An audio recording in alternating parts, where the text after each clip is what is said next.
وعباد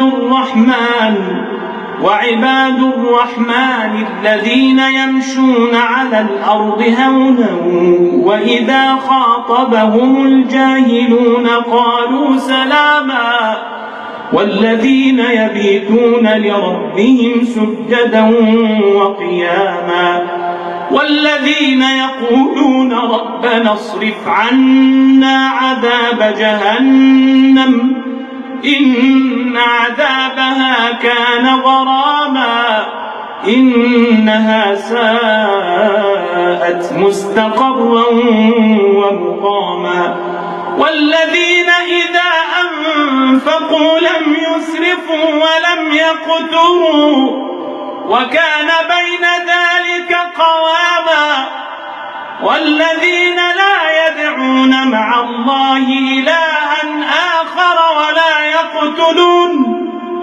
ولا يقتلون النفس التي حرم الله إلا بالحق ولا يزنون ومن يفعل ذلك يلقى أثاما يضاعف له العذاب يوم القيامة ويخلد فيه مهانا إلا من تاب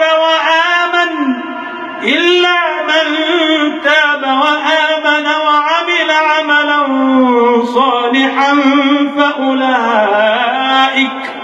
فأولئك يبدل الله سيئاتهم حسنات وكان الله غفورا رحيما ومن تاب وعمل صالحا فإنه يتوب إلى الله متابا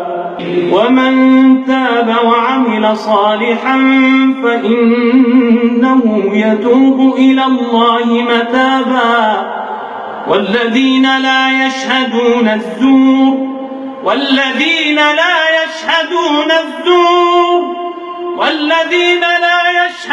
الزور وإذا مروا باللغو مروا كراما والذين إذا ذكروا بآيات ربهم لم يخروا عليها صما وعميانا والذين يقولون ربنا هب لنا من أزواجنا وذرياتنا قرة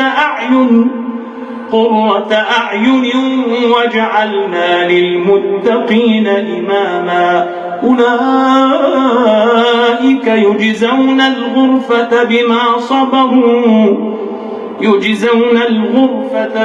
صبروا ويلقون فيها تحية وسلاما خالدين فيها حسنت مستقرا ومقاما قل ما يعبأ بكم ربي لولا دعاؤكم فقد كذبتم فسوف يكون لزاما.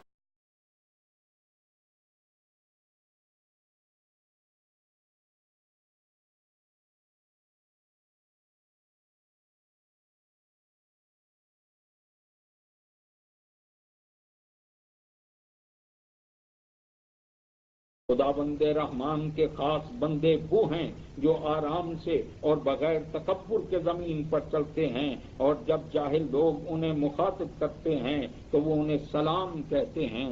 वो लोग हैं जो रात के वक्त अपने परवरदिगार के हुजूर सजदा और कयाम करते हैं। वो ऐसे लोग हैं जो कहते हैं, ऐ हमारे परवरदिगार हमसे अजाब जहन्नुम को दूर फरमा, क्योंकि उसका अजाब सख्त और दायमी है, वो बुरा ठिकाना और बुरी कयामगाह है। खुदा के खास बंदे वो हैं कि जब खर्च करते हैं तो ना तो इसराफ करते हैं और ना ही तंग दिली, बल्कि इन दोनों के दरमियान हद एतदाल पर कायम रहते हैं। वो ऐसे लोग हैं जो अल्लाह के साथ किसी दूसरे माबूद को नहीं पुकारते और जिसका खून अल्लाह ने हराम करार दिया है उस इंसान को नाहक कत्ल नहीं करते और जना नहीं करते, और जो शख्स ऐसा करेगा वो उसकी सजा भी देख लेगा। ऐसे शख्स का अजाब قیامت میں دگنا ہوگا اور اس میں ذلت و خواری کے ساتھ ہمیشہ رہے گا۔ لیکن جو شخص توبہ کرے، ایمان لے آئے اور عمل صالح انجام دے تو خداوند عالم ایسے لوگوں کے گناہوں کو نیکیوں میں بدل دے گا، اور خداوند عالم تو بخشنے والا مہربان ہے۔ اور جو شخص توبہ کرے اور نیک عمل بجا لائے تو اس کی بات گشت اللہ کی طرف ہوگی اور وہ اپنی جزا اسی سے پائے گا۔ وہ ایسے لوگ ہیں جو جھوٹی گواہی نہیں دیتے اور باطل کی محفلوں میں شرکت نہیں کرتے۔ جب لغو و بیہودہ باتوں سے ان کا گزر ہوتا ہے تو وہ بڑے وقار سے وہاں سے گزر جاتے ہیں۔ وہ ایسے لوگ ہیں کہ جب پروردگار کی آیات سنتے ہیں تو بہرے اور اندھے بن کر ان پر گر نہیں پڑتے۔ وہ ایسے لوگ ہیں جو کہتے ہیں پروردگارا ہماری بیویوں اور اولاد کو ہماری آنکھوں کی ٹھنڈک بنا اور ہمیں متقی و پرہیزگار لوگوں کا پیشوا بنا دے۔ یہ وہی لوگ ہیں جنہیں صبر و شکیبائی کے بدلے بہشت بری کے بلند درجات عطا ہوں گے اور انہیں وہاں پر تحیہ و سلام پیش کیا جائے گا۔ وہ بہشت میں ہمیشہ رہیں گے۔ کیا خوب ٹھکانہ اور کیسی عالی شان اقامت گاہ ہے۔ کہہ دو اگر تمہاری دعا نہ ہوتی تو میرا پروردگار تمہیں کوئی اہمیت نہ دیتا۔ تم نے خدا اور انبیاء کی تکذیب کی اور یہ تکذیب تمہارا دامن پکڑے گی اور تمہیں ہرگز نہ چھوڑے گی۔